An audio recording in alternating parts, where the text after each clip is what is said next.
Here's more wrestling news for May 11th, 2022, and your headlines for this afternoon include WWE has various options for Hell in a Cell matches, WWE trying new strategy to keep viewers during NBA playoff games, Drew McIntyre teases stadium show match against Roman Reigns, AEW stars to appear on Netflix series soon, Triple H saved WWE wrestler from getting fired, Dustin Rhodes on Cody's return to Monday Night Raw, money is money and Dad would always say, take the money. WWE's current plan for tag team title unification match, Cedric Alexander is trying to get the Hurt Business back together, Booker T says Finn Balor is a great worker but his promos don't feel believable, WWE's potential plans might help bring major increase in revenue, and more. We're kicking off today with WWE Hell in a Cell, which will be the promotion's next premium live event, but no matches have been confirmed for the show at this time. Of course, the match will see the titular Hell in a Cell matches, and on Wrestling Observer Radio, Dave Meltzer said how WWE is keeping their options open for the barbaric structure. Speaking about the possible options for the Cell match, Meltzer said that Cody Rhodes versus Seth Rollins makes sense, given that they've had 2 singles matches already, and with Roman Reigns not expected to compete, it's arguably the biggest feud happening right now. Meltzer also suggested that a tag team Hell in a Cell match pitting Edge and Damian Priest against AJ Styles and Finn Balor, which would lead to some interesting spots of Rhea Ripley trying to interfere. With so much attention being shown to Money in the Bank, it seems like Hell in a Cell is the next filler event on the road to the July 2nd Stadium show, and with Hell in a Cell less than a month away, time will tell who ends up inside the cell. During this week's Raw, WWE made a heavy push to remind viewers that the US title match between Theory and Cody Rhodes was starting at a specific time in a rare act by the company. Typically, fans aren't informed about match orders in advance, but there was a method to the company's madness this past Monday. On the latest Wrestling Observer Radio, Meltzer and Brian Alvarez discussed how the NBA playoffs are slicing into WWE's viewership, as well as the entire wrestling industry, leading WWE to make it clear to fans when they should tune in.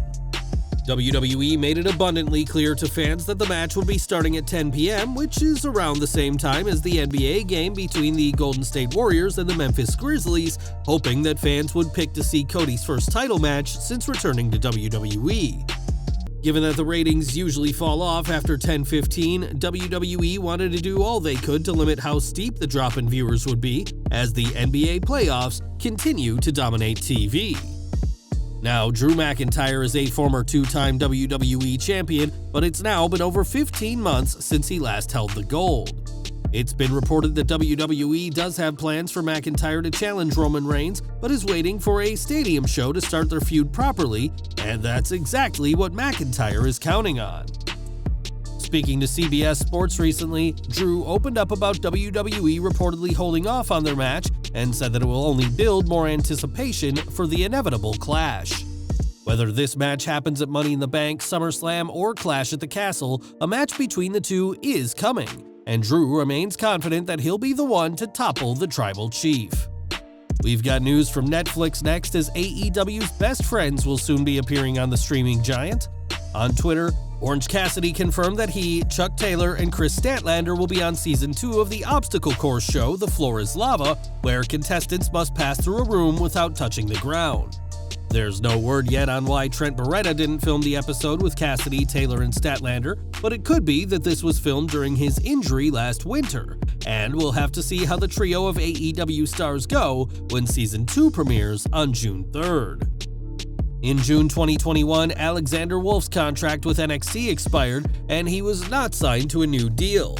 A member of Sanity and Imperium during his time with the company, Wolf was mostly a background player to more prominently featured talent like Eric Young and Gunther, but he did catch the attention of Triple H. Speaking to the Two-Man Power Trip podcast this week, Wolf spoke about the decision to split up Sanity, saying it was the game's attempt to save him. They split us up because Triple H, he kinda saved us. He thought before we sit there in catering and turn too sour and lose our entire passion for wrestling, he wanted to split us up and give us something else to do. While Sanity were split to allow them to grow creatively, only Nikki Cross has gone on to have an impressive run on the main roster, but had Triple H not interfered, Then Wolf and the rest of Sanity could have lost their passion for wrestling. When Cody Rhodes left AEW in February, he shocked the world as fans had believed he would stick with the promotion for the rest of his career. Cody himself had said as much, which made his WWE return all the more surprising, but Dustin Rhodes isn't too broken up about his brother's departure. Speaking on the Sessions with Renee Paquette, Dustin discussed Cody returning to WWE and the promo on the post-WrestleMania Raw where he vowed to become world champion. "I knew Dad always wanted us to be happy. He would have his suggestions and things like that and then try to lead us the right way, but ultimately, these are our decisions. Money is money, and Dad would always say, take the money." While AEW was a huge project for Cody, wrestling is a business, and WWE clearly offered Cody a better deal than what AEW was willing to provide. A husband and father, Cody has made what he believes is the best decision for his family, and nobody, especially not his brother, are going to resent him for that. In WWE, plans are always subject to change, and they often do just that, including the company's recent booking of the Raw and SmackDown Tag Team titles. It was only a few weeks ago that WWE had announced a match to unify the titles, despite reportedly never having any plans to actually unify the gold currently held by RK Bro and the Usos. Instead, what fans saw was a six-man tag at WrestleMania Backlash, but on this week's Raw, RK Bro made it clear that they still plan on unifying the titles. This is some bizarre back-and-forth booking, and as Meltzer made clear on his radio show, it seems WWE still hasn't got a solid plan. So this is what I was told on this.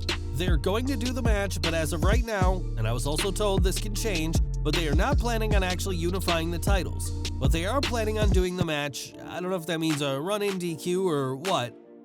It seems WWE wants to have the drama of a title unification match, but without actually having to unify the belts, and only time will tell whether WWE gets its cake and eats it too. Last year, shortly before WrestleMania 37, WWE decided to split up the Hurt Business to the delight of absolutely no one. Fans were angered by the decision, and even the Hurt Business themselves campaigned backstage for it to not happen, and despite a brief reunion late last year, the group are seemingly done for good. That being said, Cedric Alexander isn't quite ready to move on, as when a fan tweeted that they regret never getting to see the Hurt Business in front of a live crowd, Alexander responded saying he's been trying to get the group back together. Alexander's quest may be noble, but given that Bobby Lashley is feuding with MVP's new client Omos, it seems to be fruitless, as WWE have shown no sign of reuniting the popular stable of former champions. And we're ending with Ted DiBiase, who is known as the $1 Million Man, but now the WWE Hall of Famer and his family could soon be losing those millions. In early 2020, Brett DiBiase, Ted's son, was arrested in Mississippi as part of an embezzlement scheme, and now the entire DiBiase family is getting involved. In a report from the Mississippi Department of Human Services, Ted, Brett, and Ted DiBiase Jr. are all named in a lawsuit by the state against a total 38 people. It's alleged that Ted Jr. was paid with designated funds to provide training to human services employees for the Mississippi Community Education Center, but made no substantial effort to do so. It's also claimed that Ted Jr. convinced then-director of the DHS to give $1.7 million in public money to Ted DiBiase Sr.'s church called the Heart of David Ministries. The $1 Million Man's nonprofit organization received over $2.1 million in total, allegedly by fraudulent means. As for Brett, he pled guilty to charges related to the scandal in December 2020 after being paid $48,000 by the DHS. Between what the state is seeking from the three men and their companies, the DiBiases could end up paying $7,462,191 if found guilty, and we'll keep following this case as more details come out. Well guys, that's our news for today. Please share your comments below. Also hit the like button, subscribe to our channel, and hit the bell icon to receive all notifications. And as always, thanks for watching.